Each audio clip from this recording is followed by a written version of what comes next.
كان تاخر نسبيا لإعلان على خطا فاتت الفريق المغربي الفاسي. الحكم في نقاش مع اللاعب ادريس الجبلي. كاين بعض الاحتكاكات في نقاش مع الناسي وليد ناسي. كاين بعض الالتحامات، هذا شيء عادي. هذا مع ابو الفتح، هذا المدرب الاسباني بابلو فرانكو عنده ارتباط مع الماس لسنتين ونصف. مدرب مر من اقسام كنقول الشرفيه بالدوري الاسباني، ولكن من ضمن افضل الانديه التي دربها هناك فريق خطافي، كما درب فريق القادسيه الكويتي والفيصلي الاردني وامازولو من جنوب افريقيا. وضع فيه مسؤول المغرب الفاسي ثقه كبيره وفق مشروع رياضي يتوخى عوده الماضي للواجهه وفتح المجال امام الاهلي وجواهر فريق المغرب الفاسي، على اعتبار هناك مدرسه الشاغل بهدوء. والمغرب الفاسي نذكر فريق هذه تقريبا سنتين تقريبا في هذا الموسم بالضبط صفى كل مشاكله على مستوى النزاعات، اجور اللاعبين، ارتفاع منسوب المداخيل، الاشهار، ترتيب الاداره التقنيه. هذه امور تشجع المغرب الفاسي ومسؤول فريق المغرب الفاسي الذين يمكن نقول انهم يشتغلون بصمت وبهدوء كبير. كره فاسيه، البحث على حلول رائعه عند حارس المجرب صلاح الدين شهاب. انما هناك ضغط، ثقه كبيره يناقش بها مدافع المغرب الفاسي هذه المقابله. ماذا مرابط خراج الحارس، تجربه حاضره هنا تخلص من الرقابه وتجاوز نور الدين مرابط الذي يحمل شاره العميد، فيما هناك زاويه ثانيه من نفس المكان لفريق الوداد الرياضي.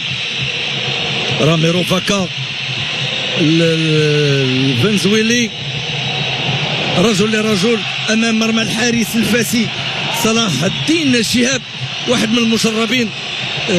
زاويه وداديه، تدخل استفاده قويه من مفيد، ترجع عند فاكا من جديد، تمرير عبر الاطراف، زاويه ثالثه ودائما لفائده فريق المغرب الفاسي، لفائده فريق الوداد الرياضي.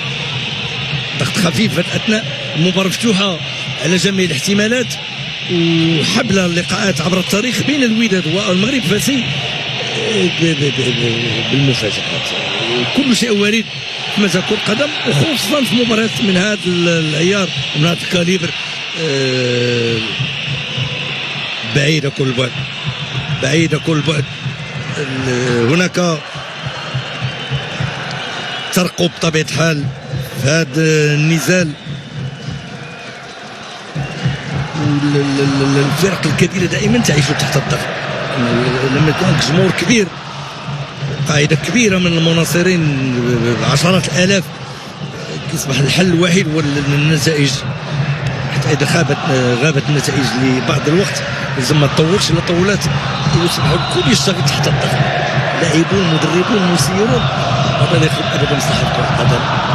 على أي كرة ودادية، الماس تراقب بدفاع متقدم حتى ثلاثي الخط الامامي للمغرب الفاسي يراقب مقابله. سفيان بن جديده مور ترفع على الرحيلي، هدوء كبير.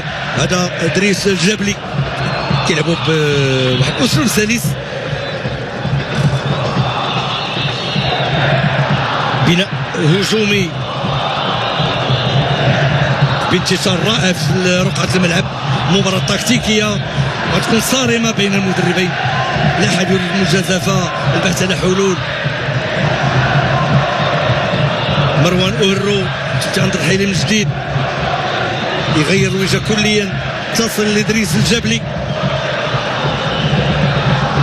27 سنه. هدف في هذا الطرف وذاك يمكن يشعل فتيل المقابله في اي لحظه.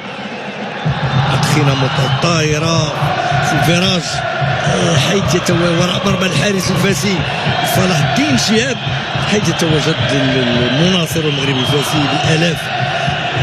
كما وش بالنسبه للمناصر فريق الوداد، طالون رفاه، الحكم يقول ماذا؟ تمس لفائده الوداد الرياضي. حركه كبيره عرفتها ازقه العاصمه العلميه فاس ونذكر كذلك بالتنظيم الرائع خارج اسوار الملعب. تحيه كبيره للسلطات الامنيه، كل معابر المؤديه المركب الرياضي الكبير بفاس. حراسه امنيه مجدده وتنظيم رائع جدا لتمر هذه المقابله في احسن الظروف. كان من المقرر تبرمج المقابله تنطلق مع 8 مساء، لكن اسباب تنظيميه تم تقديمها الساعه السادسه. هذا مفيد. طاهر ايمن السابق لفريق الجيش الملكي مفيد، تحسن اداؤه كثيرا في بطوله هذا الموسم.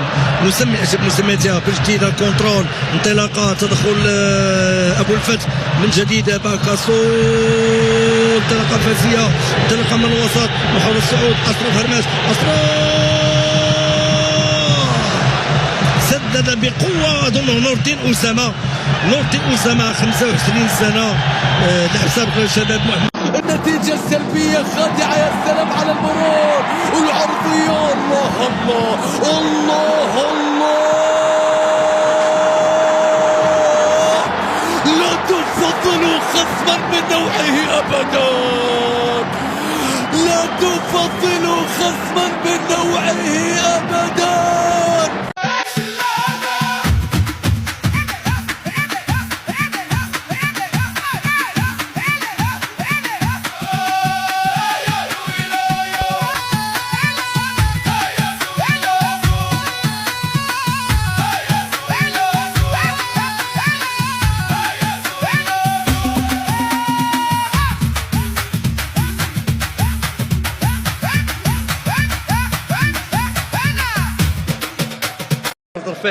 كرة للماس، تغطية للوسطي، كنترول كنترول كنترول، من سيفعل؟ اوه لا لا.